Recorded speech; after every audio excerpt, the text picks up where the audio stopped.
Chapter 2 ओपार के रास्ते पर।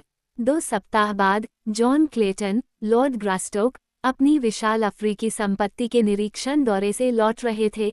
तभी उन्होंने देखा कि कुछ लोग मैदान को पार करते हुए आगे बढ़ रहे हैं, जो उनके बंगले और उत्तर तथा पश्चिम में जंगल के बीच स्थित है। उसने अपने घोड़े की लगाम कसी और उस छोटे से दल को देखा जो एक छिपे हुए दलदल से निकल रहा था। उसकी गहरी निगाहों ने एक घुड़सवार के सफ़ेद हेलमेट पर सूरज की परछाई को देखा और इस विश्वास के साथ कि एक भटकता हुआ यूरोपीय शिकारी उसका आतिथ्य चाहता है, उसने अपने घोड़े को घुमाया और धीरे धीरे आगे बढ़कर नए आने वाले से मिलने लगा। आधे घंटे बाद वह अपने बंगले के बरामदे की ओर जाने वाली सीढ़ियों पर चढ़ रहे थे और मिस्टर जूस फ्रेकोल्ट का लेडी ग्रेस्टोक से परिचय करा रहे थे। मैं पूरी तरह से खो गया था, फ्रेकोल्ट समझा रहे थे। मेरे मुखिया पहले कभी देश के इस हिस्से में नहीं आए थे और जो गाइड मेरे साथ उस आखिरी गांव से आए थे, वे देश के बारे में हमसे भी कम जानते थे। वे आखिरकार 2 दिन पहले ही हमें छोड़कर चले गए। मैं वाकई बहुत भाग्यशाली हूँ कि मुझे इतनी कृपा से मदद मिली। मुझे नहीं पता कि अगर मुझे आप नहीं मिले होते तो मुझे क्या करना चाहिए था। ये निर्णय लिया गया कि फ्रेकोल्ट और उनके दल को कई दिनों तक वहीं रहना चाहिए, या जब तक वे पूरी तरह से आराम नहीं कर लेते, तब लॉर्ड ग्रास्टोक उन्हें सुरक्षित रूप से उस देश में वापस ले जाने के लिए मार्गदर्शक उपलब्ध कराएगा, जिसके बारे में माना जाता है कि फ्रेकोल्ट का मुखिया परिचित था। एक अवकाशप्रिय फ्रांसीसी सज्जन के वेश में वेरपर को अपने मेजबान को धोखा देने तथा टार्जन और जेन क्लेटन दोनों के साथ अपनी खुशामद करने में कोई कठिनाई नहीं हुई, लेकिन जितना अधिक समय तक वह वहां रहा, उतना ही उसे अपने इरादों के आसानी से पूरा होने की उम्मीद कम होती गई। लेडी ग्रास्टोक कभी भी बंगले से अधिक दूरी तक अकेले नहीं जाती थी, तथा टार्जन के अनुयायियों में शामिल क्रूर वजीर योद्धाओं की क्रूर निष्ठा के कारण बलपूर्वक अपहरण के सफल प्रयास या स्वयं वजीर द्वारा रिश्वत दिए जाने की संभावना समाप्त हो जाती थी। 1 सप्ताह बीत गया और वेरपर अपनी योजना की पूर्ति के करीब नहीं था, जहां तक वह अनुमान लगा सकता था, उसके आगमन के दिन से अधिक।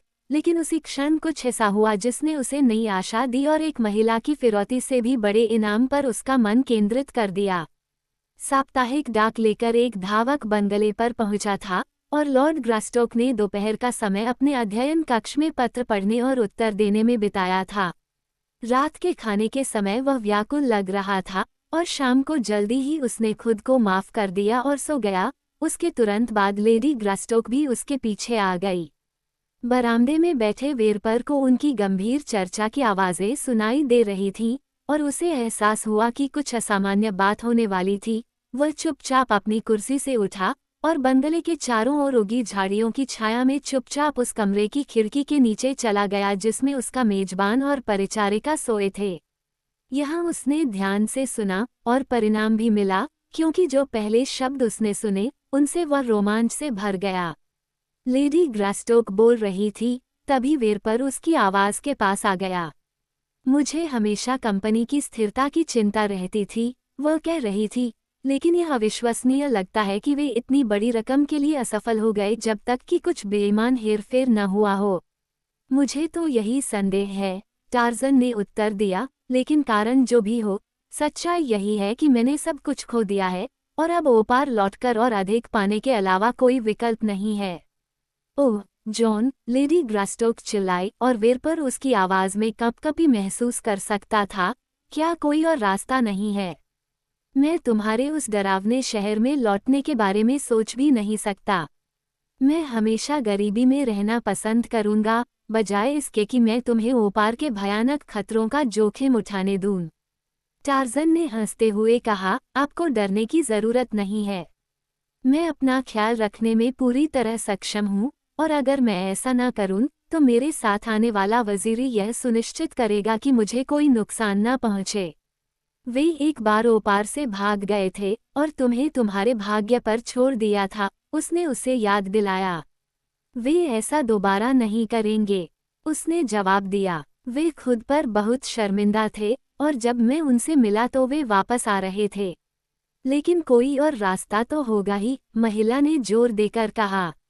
ओपार के खजाने के तहखानों में जाकर उसे ले आने से ज्यादा आसान कोई दूसरा रास्ता नहीं है, उसने जवाब दिया।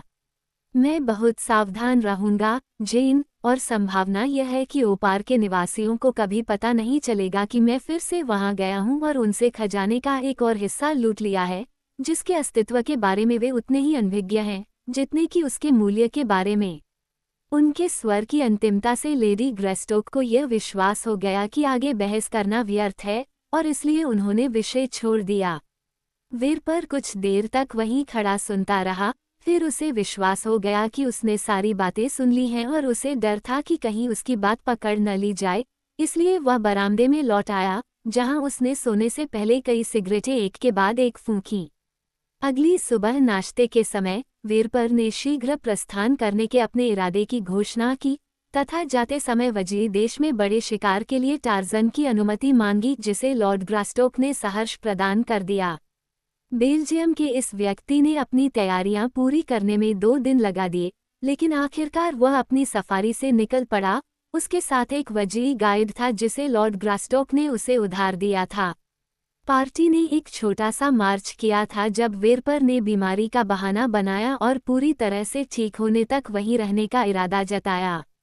जब वे ग्रास्टोक बंगले से कुछ ही दूर गए थे, तो वेरपर ने वजीरी गाइड को विदा किया और योद्धा से कहा कि जब वह आगे बढ़ने में सक्षम होगा तो वह उसे बुला लेगा।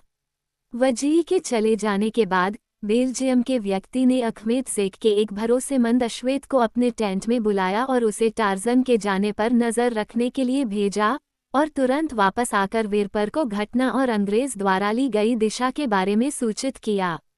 बेल्जियन को अधिक देर तक इंतजार नहीं करना पड़ा, क्योंकि अगले दिन उसका दूत यह संदेश लेकर लौटा कि टार्जन और 50 वजीरी योद्धाओं का एक दल सुबह सुबह ही दक्षिण पूर्व की ओर निकल पड़ा है।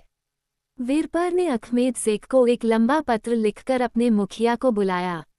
ये पत्र उसने मुखिया को सौंप दिया। इसे लेकर तुरंत एक धावक को अखमेद शेख के पास भेजो, उसने मुखिया को निर्देश दिया।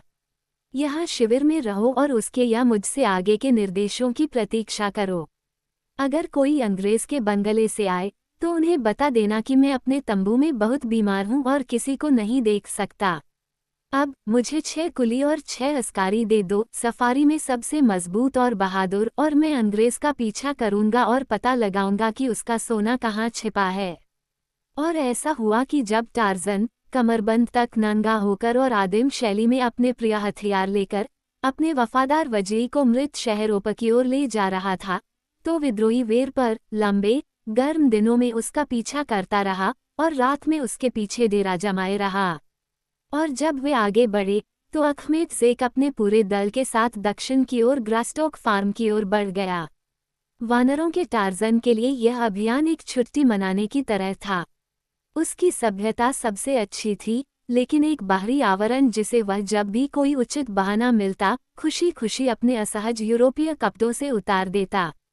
यह एक महिला का प्यार था जिसने टार्जन को सभ्यता के आभास तक बनाए रखा, एक ऐसी स्थिति जिसके लिए परिचितता ने अवमानना पैदा की थी। वो इसके दिखावटीपन और पाखंड से घृणा करता था और एक अछूते दिमाग की स्पष्ट दृष्टि से उसने इस चीज के दिल के सड़े हुए हिस्से को भेद दिया था, शांति और आराम और संपत्ति के अधिकारों की सुरक्षा के लिए कायरतापूर्ण लालच। जीवन की बेहतरीन चीजें कला, संगीत और साहित्य ऐसे कमजोर करने वाले आदर्शों पर पनपी थी। उन्होंने इस बात से सख्ती से इनकार किया, बल्कि इस बात पर जोर दिया कि सभ्यता के बावजूद वे टिकी हुई हैं। मुझे वह मोटा धनी काया दिखाओ, वह अक्सर कहा करता था, जिसने कभी कोई सुंदर आदर्श उत्पन्न किया हो। हथियारों की टक्कर में, अस्तित्व की लड़ाई में, भूख और मौत और खतरे के बीच, प्रकृति की सबसे भयानक शक्तियों के प्रदर्शन में प्रकट ईश्वर के सामने, मानव हृदय और मन में जो कुछ भी सबसे अच्छा और श्रेष्ठ है, वह जन्म लेता है। और इसलिए टार्जन हमेशा जेल की दीवारों के पीछे एक लंबे समय से टाले गए प्रेम संबंध को बनाए रखने वाले प्रेमी की भावना से प्रकृति के पास वापस आता था। उसके वजीरी मजरा में उससे ज्यादा सभ्य थे। वे खाने से पहले अपना मांस पकाते थे और खाने की कई चीजों को अशुद्ध मानकर त्याग देते थे जिन्हें टार्जन ने अपनी पूरी जिंदगी चाव से खाया था। और पाखंड का वायरस इतना घातक है कि मजबूत बंदर आदमी भी उनके सामने अपनी स्वाभाविक इच्छाओं को पूरा करने में हिचकिचाता था। उसने जला हुआ मांस खाया जबकि उसे कच्चा और बिना खराब हुआ मांस पसंद था, और उसने शिकार को तीर या भाले से मारा जबकि वह घात लगाकर उस पर कूदना और उसके गले में अपने मजबूत दांत गड़ाना ज्यादा पसंद करता था। लेकिन अंततः उस जंगली मां के दूध की पुकार, जिसने उसे बचपन में दूध पिलाया था, एक आग्रहपूर्ण मांग में बदल गई। वो एक ताज़ा शिकार के गर्म खून के लिए तरस रहा था और उसकी मांसपेशियां अस्तित्व की लड़ाई में जंगली जंगल के खिलाफ खुद को खड़ा करने के लिए तड़प रही थीं, जो उसके जीवन के पहले 20 वर्षों के दौरान उसका एकमात्र जन्मसिद्ध अधिकार था।